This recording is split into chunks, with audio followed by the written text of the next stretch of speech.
അസ്സലാമു അലൈക്കും വറഹ്മത്തുള്ളാഹി തആല വബറകാതുഹു. തിബ്ബിൽ ഖുലൂബ് സഹായ സംഘം നിലമേൽ യൂട്യൂബ് ചാനലിലേക്ക് എല്ലാവർക്കും മർഹബ മർഹബ മർഹബ. പരിശുദ്ധമായ ഖുർആനിലെ രണ്ടാമത്തെ അധ്യായമായ സൂറത്തുൽ ബഖറയിലെ 26-ാമത്തെ ആയത്താണ് നമ്മൾ ഇന്നിവിടെ വിശദീകരിക്കുന്നത്. അള്ളാഹു മനുഷ്യരെ ചില കാര്യങ്ങൾ വ്യക്തമായി ഗ്രഹിപ്പിക്കുവാൻ വേണ്ടി ചില ഉദാഹരണങ്ങൾ പറയും. കൊതുകിനെ പറ്റി അല്ലെങ്കിൽ അതിനേക്കാൾ ചെറിയ പ്രാണികളെ പറ്റി ഒക്കെയാണ് അള്ളാഹു പറയുന്നത്. ഇത് സത്യനിഷേധികളായ ആൾക്കാർ കേൾക്കുമ്പോൾ അവർ പറയും, മുഹമ്മദ്, ഇതുപോലുള്ള ഉദാഹരണങ്ങളാണോ, ചെറിയ ചെറിയ നിസ്സാരമായ വസ്തുക്കളെ പറ്റിയാണോ നിൻ്റെ അള്ളാഹു മുന്നറിയിപ്പ് നൽകുന്നത്, ഉപമ നൽകുന്നത് എന്ന് ചോദിക്കും.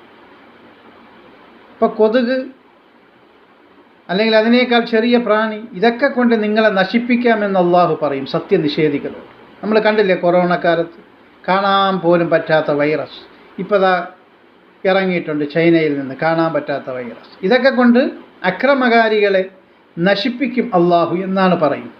അതിൽ സാധുക്കളും പെട്ടുപോകും. ഒരാൾക്ക് മാത്രമല്ലല്ലോ അള്ളാഹുവിൻ്റെ ശിക്ഷ ഇറങ്ങി.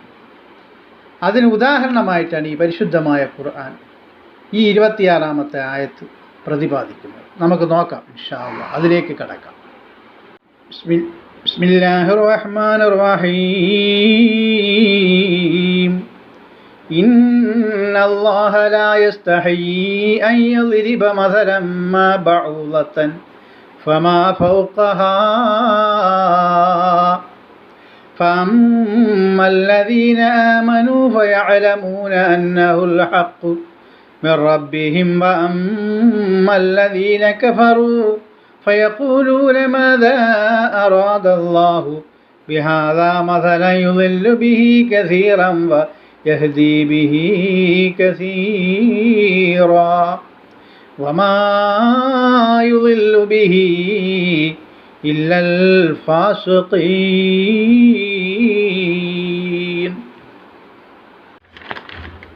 തത്വങ്ങൾ വ്യക്തമായി ഗ്രഹിക്കാൻ മനുഷ്യന് ഉപമകൾ പറയുമേ നിസ്സാര വസ്തുക്കൾ. അങ്ങനെ ചെയ്യുമ്പോൾ സത്യനിഷേധികൾ വാദിക്കും ഉപമകൾ നിസ്സാരമെന്തിന്. കൊതുക് പോലുള്ളതും അതിനേക്കാൾ ചെറുതേയും ഉപമിക്കും അല്ലാഹു ലജ്ജയൊന്നില്ലാതെ. ഉപമയും കേൾക്കുമ്പോൾ സത്യത്തിൻ വാഹകർ റബ്ബിൻ്റെ കൽപ്പന തന്നെയ കാര്യവും.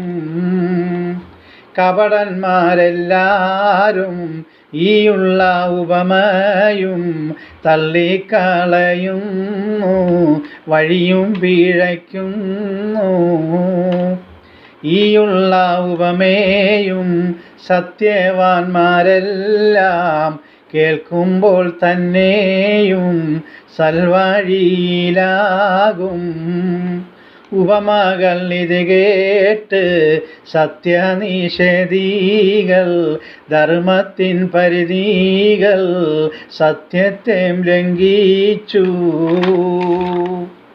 സത്യത്തിൻ പാതയും ധർമ്മത്തിൻ പാതയും പരിധികൾ ലംഘിച്ച സത്യനിഷേധിയെ ഈ ഉപമ കൊണ്ടല്ലാഹ് സൽവഴി തെറ്റിക്കും, അല്ലാത്തോരാരെയും സൽവഴി മാറ്റില്ല. ബിസ്മില്ലാഹിർ റഹ്മാനിർ റഹീം. ഇന്നല്ലാഹ ലാ യസ്തഹീ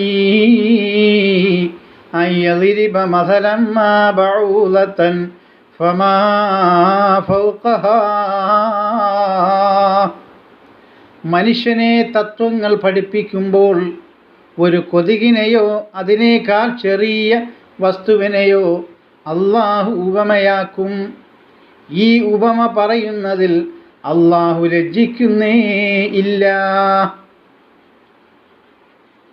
പിന്നെയോ ഫഅമ്മല്ലദീന ആമനൂ ഫയഅലമൂന അന്നഹുൽ ഹഖ്ഖു മിർ റബ്ബിഹിം. അള്ളാഹുവിൻ്റെ വചനത്തിൽ അഥവാ ഈ പരിശുദ്ധമായ ഖുർആനിൽ വിശ്വസിക്കുന്നവർ ഇത് അള്ളാഹുവിൻ്റെ വചനമാണെന്ന് മനസ്സിലാക്കും, അല്ലാത്തവർ മനസ്സിലാക്കുകയില്ല. ഫഅമ്മല്ലദീന കഫറൂ, അപ്പോൾ സത്യനിഷേധികളോ ഫയഖൂലൂന, അവർ ചോദിക്കുമത്രേ മാദാ അറാദല്ലാഹു ബിഹാദാ മസലൻ. എന്ത്? ഫയഖൂലൂന, അവർ ചോദിക്കുമത്രേ, ആ സത്യനിഷേധികൾ, മാദാ അറാദല്ലാഹു ബിഹാദാ മസലാ, ഈ ഉപമ കൊണ്ട് അള്ളാഹു എന്താണ് ഉദ്ദേശിക്കുന്നത് എന്നവർ ചോദിക്കും. എന്നിട്ടവരത് കളിയാക്കും. അള്ളാഹു പറയുന്നു യദില്ലു ബിഹി കസീറാ, യുദില്ലു ബിഹി കസീറാ വയഹ്ദി ബിഹി കസീറാ. ഈ ഉപമ വഴി ഒരുപാട് ആൾക്കാരെ വഴിപിഴപ്പിക്കും അള്ളാഹു. എന്നാലോ ഒരുപാട് ആൾക്കാരെ സത്യത്തിലേക്ക് നയിക്കുകയും ചെയ്യുന്ന ഉപമയാണ് അള്ളാഹു പറയുന്നത്. വമാ യുദില്ലു ബിഹി ഇല്ലൽ ഫാസിഖീൻ. സത്യത്തിൻ്റെയും ധർമ്മത്തിൻ്റെയും പരിധികളെ ലംഘിച്ചവരെയല്ലാതെ, എന്ത്? സത്യത്തിൻ്റെയും ധർമ്മത്തിൻ്റെയും പരിധി ലംഘിച്ചവരെയല്ലാതെ ഈ ഉപമ കൊണ്ട് അള്ളാഹു വഴിതെറ്റിക്കുകയില്ല എന്ന്.